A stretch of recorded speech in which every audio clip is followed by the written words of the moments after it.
মানে অন্যান্য বা অন্য প্রতিষ্ঠান থেকে আমরা দেখেছি যে বাড়িতে মেডেল বা বাড়িতে সার্টিফিকেট পাঠিয়ে দেওয়া হয়, কিন্তু আজকে এই আমার জীবনেও এটা হয়তো প্রথম যে মানে কোনো আমন্ত্রণ পত্রের মাধ্যমে আমাদেরকে এখানে আসার জন্য অনুরোধ জানিয়ে এখানে দাঁড়িয়ে আমাদেরকে মেডেল বা সার্টিফিকেট দিয়ে সম্মানিত করা হয়েছে।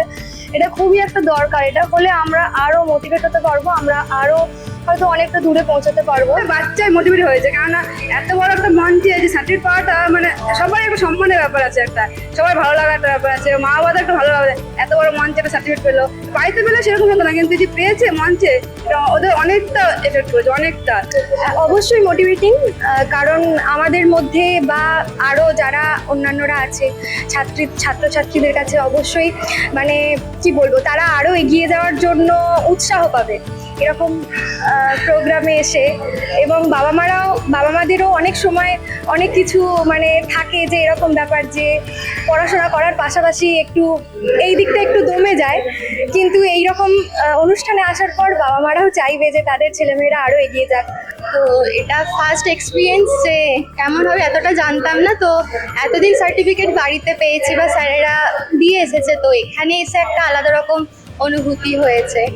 পুরস্কার আমরা যাই করি, প্রতিদিন যে সমস্ত কাজকর্ম করি, আমরা প্রত্যেকেই আশা করি তার একটা নিট ফল পাবো, আর সেই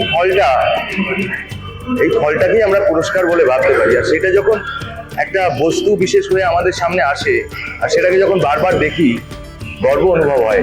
এবং এটা বাচ্চাদের কাছে খুব এনথুজিয়াস্টিক হবে এই আশা রাখছি। না, এর আগে আমি অন্য জায়গায় নাচ শিখতাম, তাদের আন্ডারে তখন করেছি। আমার নিজস্ব বলতে আমি নাচের স্কুল করার পর থেকে এখানেই আমি, আর এখানেই থাকবো ভবিষ্যতে। আজকে ওভারঅল সমস্ত ব্যাপারটাই খুব সুন্দর লাগলো, আর আগামী দিনে আমার মেয়ে যাতে আরো ইন্সপায়ার হয় এখান থেকে দেখে, যেটা আমি বুঝলাম gold medal, silver medal, bronze medal, ওইগুলোর ওপর যাতে ওর যে টার্গেটটা থাকে।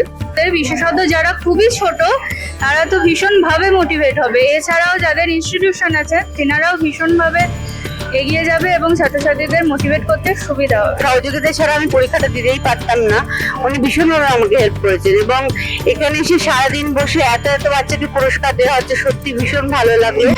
সুরভারতী সঙ্গীত কলা কেন্দ্রের যিনি প্রধান অরিজিৎ চক্রবর্তী মহাশয় সম্পর্কে একটাই কথা বলবো, উনি মানে ভীষণই ভালো মনের একজন মানুষ।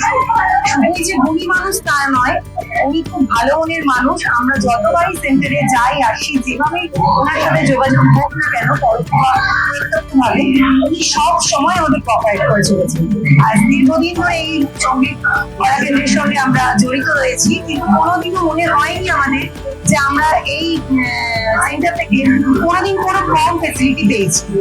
যা পেয়েছি সেটা যথেষ্ট, এবং আমি একটা স্কুলের শিক্ষিকা হয়ে আমি যথেষ্ট কৃতজ্ঞ। আমাকে সব সময় সুযোগ সুবিধা দেওয়া হয়েছে এবং যেভাবে পেরেছেন আমাদের সুরভারতী সঙ্গীত কলা কেন্দ্র আমাদের পাশে থেকেছে। বিশেষ করে করোনার সময় যখন আমরা সবাই প্রায় একা, তখন সুরভারতী থেকে আমাদের নিয়মিত যোগাযোগ করা হয়েছিল যে আমরা কেমন আছি, কি করছি, কিভাবে রয়েছি, কিভাবে আমাদের স্কুলটা চলছে, এই জিনিসগুলো ওনারা কিন্তু সবসময় রেখেছেন যোগাযোগ।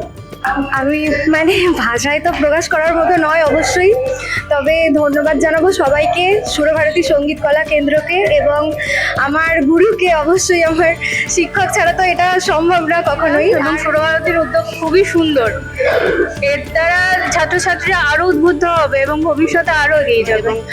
সুরভারতীকেও ভীষণভাবে আন্তরিক ধন্যবাদ জানাই এই স্বীকৃতি পাওয়ার জন্য। আমরা সুরভারতী।